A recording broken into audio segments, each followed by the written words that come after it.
En dat vonden wij ook wel passend even in het kader van het onderwerp wat nou komt. De scrollactie van Amnesty International. Die op 12 en 13 december in de Biep in Burgum is. En nou, Jelly Silstra, bestuurslid van Amnesty, die gaat dus daar even nog bij praten.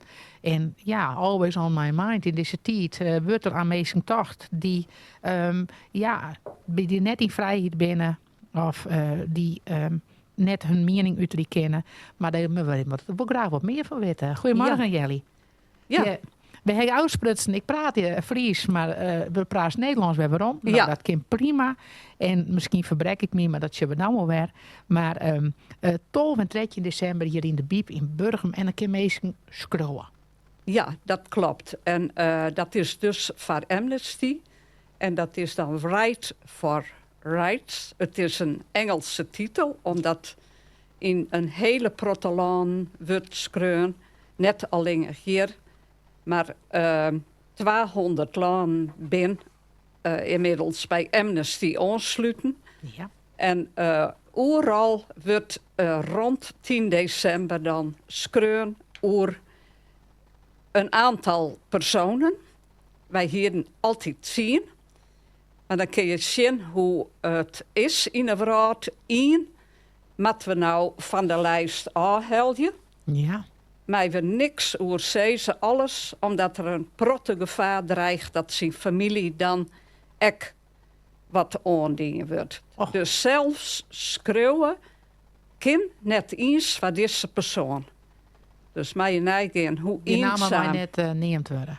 Nee, namen mij net noemd worden en het land net niks. En nou ja, we hadden hem ook overal verwijderd van onze posters. Ja. Maar in het jouwt ook Onvoorstelbaar. hoe... En wat moet me, want er staan nog een naam op.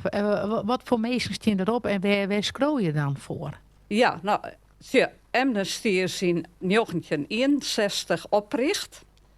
Door een Peter Benneson.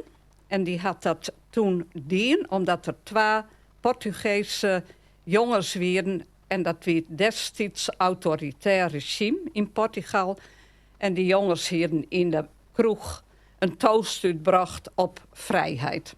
Bis ze vaar oppakt, mishandeld.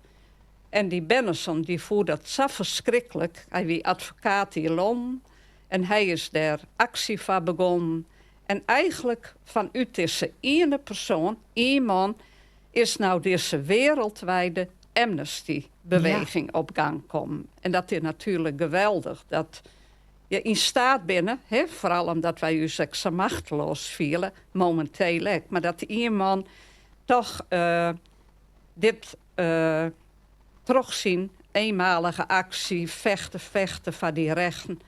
Dat dit er uiteindelijk 2024 deelzet is. Ja. En de 9 mensen, we hebben nou voor schrijven, voor schreeuwen, nou het Fries. Ja, dat gaat ze best als wat. Dat gaat ze best als wat. Ja, die, het begin, wie echt mensen in de gevangenis, die ten onrechte, vaak of eigenlijk altijd politieke gevangenen. En die, nou, er worden brieven vastgeschreven. En dat wie vaak het enigste. Maar Amnesty had toch in de wereld er ingewikkelder worden, meer problemen. En klimaatprobleem, dat is ook onrucht. Het wordt hun vaak oordien. Terug, nou ja, ik kan wel zeggen, terug uurs waarschijnlijk. Terug fabrieken die dingen uitstoten, waar toch hun landbouw helemaal naar de knoppen gaat. Mensen die verjaagd worden in de Amazones, omdat er een wei terug in de wordt komt, of dat er bomen kapt worden moeten. Dus op het gebied van klimaat speelt er nou ook wel een protemij. Er is nou ook een vrouw waar we van schreeuwen. Dat is Elinor Gutarm Utsi. Dat is van die Sami-stam. Die wonen daar helemaal boven in Noorwegen. En hun land dreigt ook terug fabrieken en terug dingen verkwanseld te worden. Waar terug die rendieren de ruimte net meer hebben. Zij voert nou actie, maar dat wordt haar ook net in dank aan. En zij kan ook gevangen genomen worden. En daar schreeuwen ik voor. Dat gaat dan vaak naar de regering van dat land, de president. Ja.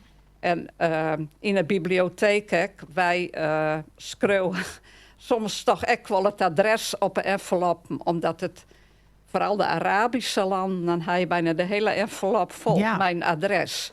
Dus dat hebben we nou op het oors georganiseerd. Dus mensen komen dan in de bibliotheek, daar lezen voorbeeldbrieven, die kunnen ze oorschreeuwen. Nou, dat hier heb je in 10 minuten wel klaar. En wij zorgen voor de verzending. En we doen nou dat alle brieven van, we hadden dan 9 landen, dat die brieven in grote enveloppen komen van dat land, van dat land. Ah, zo. En dat scheelt ook weer in postzegels, in alles. Ja. Maar de meesten komen alleen nog te schreeuwen en de rest, dat doen wij dan wel. Ze mij ook brieven mij naar huis brengen en later weer in de bibliotheek brengen. Ja. Daar staat een brievenbus. Dus als ze zeggen ze willen lekker rustig thuis even schreeuwen, dan kan dat ook. En dat is dus dan op de 2 jon of 2 middags in de biep. Hoe laat begint dat tolbetrekje? Dat is in de bibliotheek op vrijdag en zaterdag. En vrijdag is het van 10 tot 11 jochenen. En zaterdag is van 11 tot 3. Oké. En dan ben wij daar de hele dag. En dan kun je onder tafel zitten, je kan een kopje koffie krijgen. En ik met je praten, zo'n je dat willen. Maar je kan ook alleen gewoon een briefje schreeuwen. En hoe lijkt het met de Amnesty Groep hier in Burgum? Ik ben muziek naar vrijwilligers misschien. Nou, dat vind ik een geweldige vraag. Want ik hier aan het eind toch vrij gewoon dat ik die stellen mocht. Want wij hadden een groepje nou van 4 personen. Ja. Ik vind het echt hele fijne, geweldige mensen. Niemand drukt zich ooit. Terwijl wij langzamerhand een groep binnen van 70 plus. Er zit 1 jonge man bij, onder de 40. Ja. Tussen de 34 en 40, schat ik. Nou, die vindt het wel leuk, ik mijn huisvrouw. Ja. Dus dat is heel fijn dat die erbij is.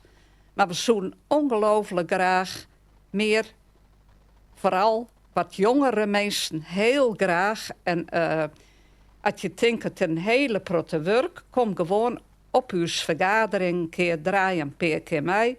En wij hebben uw acties ook heel erg beperkt. Want wij kunnen bij uw vieren ook net meer doen. Nee. Dus het is helemaal op het moment net zo volle. Wij gaan nou rond deze 10 december actie hebben we nog in de kerken een petitielijst. Kan daar zondag ondertekend worden. Op een squal, en dat is heel fijn. We gaan nou binnen bij de squal op Liutger en Singeland. En daar kan die leerling ook in een hal brieven tekenen, met een van u praten. Dus dat is er ook. Ja. En kerken, scholen, bibliotheek. En we hadden natuurlijk de schrijfgroepen. Dat zijn groepen in Burgum. Die krijgen elke maand een brief via een tas. Die een van u is altijd bij de contactpersoon bezorgd. Ja. En dan kan er